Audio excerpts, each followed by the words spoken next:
Assalamualaikum warahmatullahi wabarakatuh. Selamat datang ya. Nah, hari ini kita bahas materi tentang lanjutan dari penjelasan yang ini semalam ya.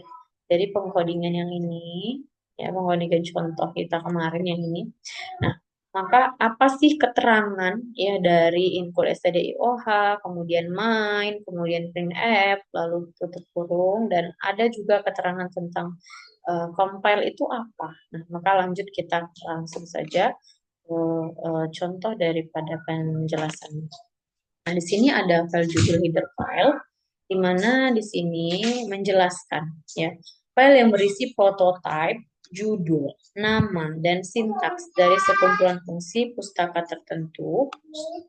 Sedangkan fungsi-fungsi pustakanya disimpan di file pustaka library file. Lalu misalnya prototipe dari fungsi-fungsi pustaka printf dan scanf terdapat di file studio stdioh, sehingga jika fungsi-fungsi ini akan digunakan di program, maka nama file judulnya harus dilibatkan dengan menggunakan preprocessor atau input.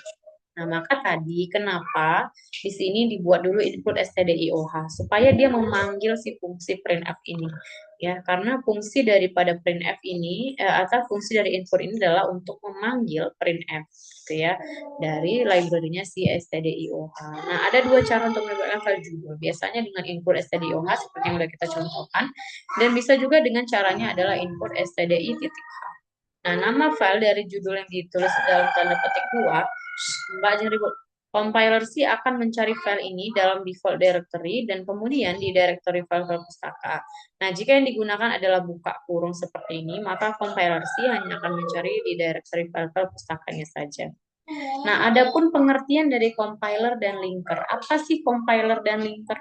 Nah, sebelum program C itu dapat dijalankan, harus dikompil terlebih dahulu dan kita linking terlebih dahulu.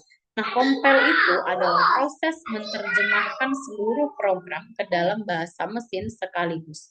Nah, compile juga dapat berhasil jika dalam program tidak ada kesalahan kaidah sama sekali. Nah, list program asli dapat dirahasiakan. Ini kembali ke kita sebagai orang pemrogramnya. Linking adalah proses untuk menggabungkan beberapa file program hasil kompilasi. Nah, berikut adalah bagan ya daripada proses kita dalam memprogram bahasa C ya. Nah, di mana sini ada file input, file judul, file program, sumber, semuanya bertumpu pada compiler, lalu terbagi lagi file pustaka, file objek lain, nah baru masuk ke linker, lalu ke file executable. Nah, adapun fungsi main, ya fungsi main di sini merupakan fungsi istimewa. Nah, harus ada pada program C. Kenapa? Ini pembuka di awal. Contoh aja kayak HTML ya. HTML itu selalu diawali dengan HTML terlebih dahulu. Begitu juga bahasa C. Selalu diawali dengan main. Nah, begitu. Nah, harus ada pada program C, wajib dan tidak boleh tidak ada. Nah, fungsi ini menjadi titik awal dan titik akhir eksekusi program. Nah, biasanya ditempatkan pada posisi paling atas dari program, memudahkan untuk mencari program utama. Nah, kalau si fungsi printf digunakan untuk menampilkan suatu keluaran pada layar monitor. Bentuk umumnya biasanya printf ini string control dan daftar argumen. Nah, string control ini dapat berupa %d untuk menampilkan bilangan bulat integer, lalu %f untuk menampilkan bilangan pecahan, %c untuk menampilkan sebuah karakter, dan %s untuk menampilkan sebuah string. Nah, adapun contoh dari fungsi printf adalah sebagai berikut. Ya, kita coba untuk membuat salah satu contoh ya daripada penggunaan ini tadi string control pada fungsi printf. Nah, di mana di sini kita masih menggunakan include stdioh, kemudian main, lalu printf-nya ada 4. Kita gunakan semuanya string control di sini, %d, %f, %c, dan %s. Nah, kita buat di sini nomor untuk %d itu 10 karena %d itu untuk bilangan bulat. Nah, bilangan bulat integer.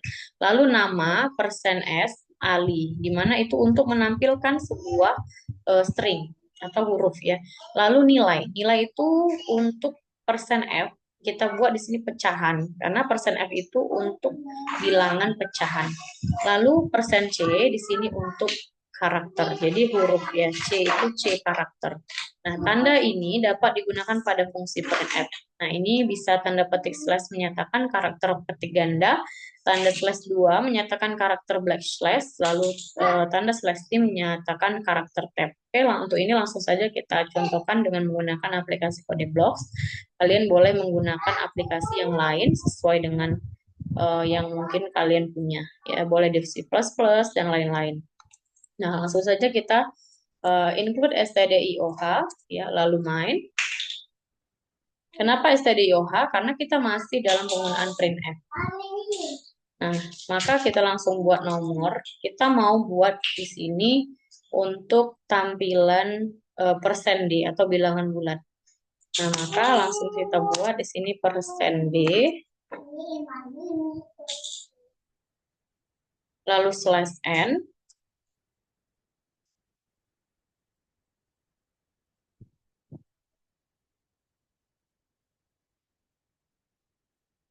Apa?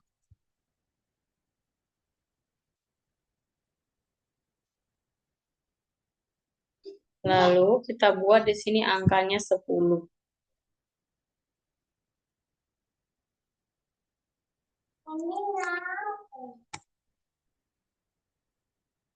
Nah, kemudian printf lagi untuk bilangan yang untuk string yang kedua, di mana kita akan menggunakan string S untuk string ya, huruf.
Nah, kita buat untuk penggunaan nama.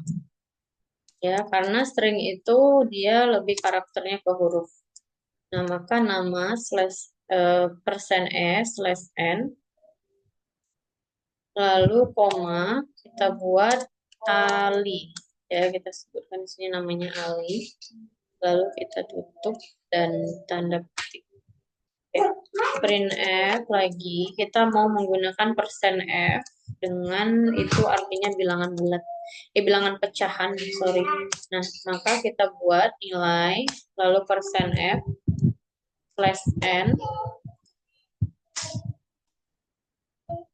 Nah, 80,5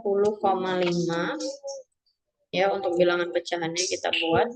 Tutup baru kita berikan titik koma. Nah, printf lagi.